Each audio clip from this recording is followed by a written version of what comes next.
No vídeo de hoje nós continuaremos vendo o posicionamento no CSS. Observem a página, nós temos dois elementos nesse aula6.html. Olhando no HTML, são dois divs, elemento 1 e elemento 2, e a referência ao CSS é usada de uma maneira um pouco diferente das que nós vimos até agora. Relembrando, nós já vimos que você pode definir atributos do CSS usando o style. Por exemplo, eu poderia definir o background color aqui, background color, black, por exemplo. Poderia fazer uma referência dentro do head a um arquivo externo CSS. E agora estamos vendo uma terceira opção que também é usada, que é colocar dentro de style/style os comandos dos próprios CSS. Então aqui, por exemplo, estamos trabalhando com o div definindo o background color, a borda, o padding e margem. Então, como estamos definindo do div, tanto esse elemento 1 quanto esse elemento 2 estão com esses atributos que nós já vimos em aulas anteriores. E, portanto, nosso resultado é este aqui. E aqui nós vamos começar, então, a fazer algumas manipulações. Inspecionar, como já vimos.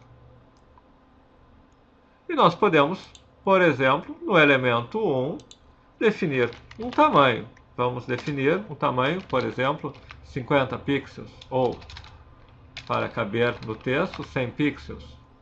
Pois bem, o que nós vamos fazer agora é, neste elemento 1, fazer um float left. O que aconteceu aqui exatamente? Quando eu fiz um float left, uma espécie de flutue à esquerda, eu estou dizendo que o elemento 1 simplesmente ele sai daquele fluxo das páginas em que ele está empurrando o elemento 2 para baixo. Eu tenho o elemento 1 e embaixo o elemento 2, e eu tiro e coloco ele flutuando à esquerda naquela estrutura HTML. Bom, mas aí ele ficou por cima do elemento 2, por cima pelo menos do quadrado do elemento 2.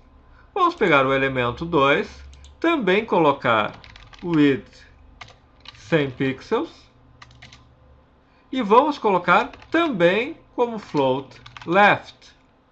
Então agora eu tenho dois elementos que estão flutuando à esquerda. E o que acontece é que um fica ao lado do outro.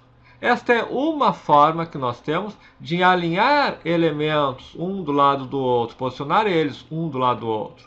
Eu poderia ter que o elemento 2, por exemplo, tivesse um float right, e aí eu tenho o elemento 2 à direita. Então esse comando de float nos permite posicionar, às vezes, imagens, às vezes elementos, estruturas, um do lado ou do outro. E se eu quiser colocar um elemento no centro? Vamos ver isso se fazemos de uma forma um pouquinho diferente. Vamos tirar esses floats. Vamos tirar o float aqui também. Temos os dois elementos, o 1 e o 2. Vamos agora trabalhar com o elemento 1, querendo posicioná-lo no centro.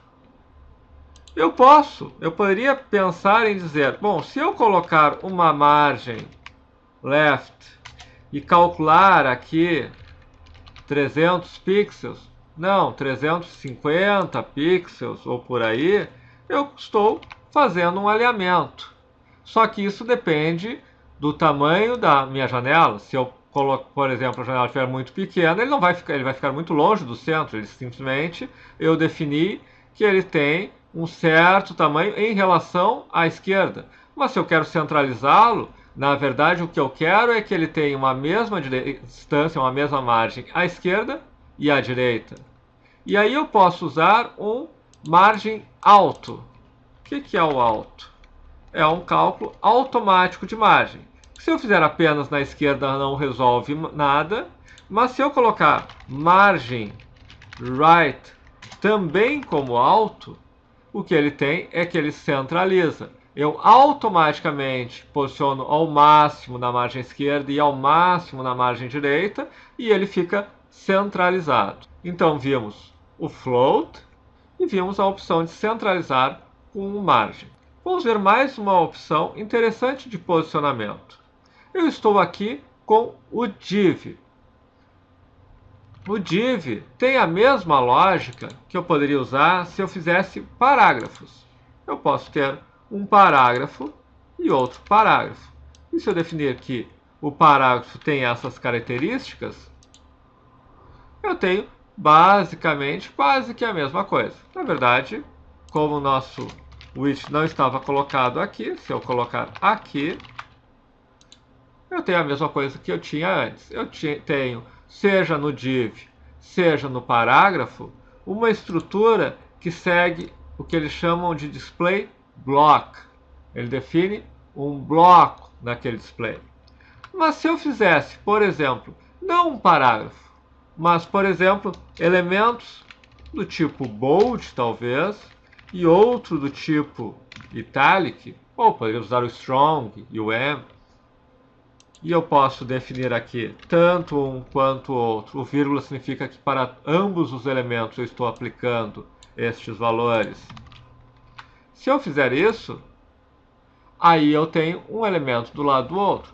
Claro, porque eu estou acostumado no bold, no itálico, não criar uma interrupção no fluxo do texto. Por exemplo, se eu disser P e aqui vem um certo texto, depois um outro P, é um outro parágrafo. Mas se eu disser esta frase aqui está em negrito, eu estou esperando que todo esse parágrafo seja contínuo apenas com negrito neste elemento. Então, o tipo de, que eles no CSS chamado de display, o tipo de display do parágrafo é diferente do tipo de display do bold e do italic. O parágrafo tem um tipo de display que é o mesmo do div, que é o display block.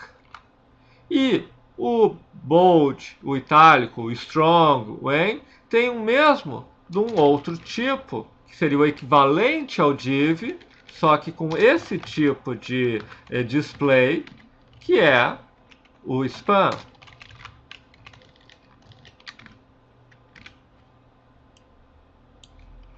Se eu tiver aqui span, eu tenho essa estrutura. Elemento 1, elemento 2, um aliado ao outro, seguindo um fluxo do texto, não interrompendo e criando um novo bloco de texto. Se eu tiver o div, nós já vimos, o div vai nos colocar um elemento embaixo do outro. Mas tudo é configurável no CSS. Então, por exemplo, se eu disser que esse div1, na verdade, tem um display que não é o block, que é o inline, e se eu disser que o 2 também tem um display que também é o inline, eu tenho dois divs que se comportam como dois spans. Eu poderia ter parágrafos e fazer eles se comportarem como o bold, o itálico, ou seja, segue não como um novo elemento, não como um novo bloco. Se você vai trabalhar com um div se comportando como span, faz mais sentido tu criar a tag span e trabalhar com ela. Mas em alguns momentos você pode querer ter um div e simplesmente mudar até para uma determinada visualização daquela página para um formato desses. Então, o que nós vimos aqui? Nós vimos opções diferentes, duas opções diferentes de alinhar elementos. Eu posso usar o display inline e eu posso usar o float left, right nos elementos. Em ambos os casos, eu vou ter um elemento do lado do outro. Existem algumas outras formas, nós vamos ver na sequência o inline block, porque existem algumas questões em relação a essa disposição apenas do inline. Mas isso fica para o próximo vídeo. Para esse, nós vimos o que? Além dessa opção do estilo diferente, as opções de inline e block e o margem alto, se nós quisermos centralizar um elemento.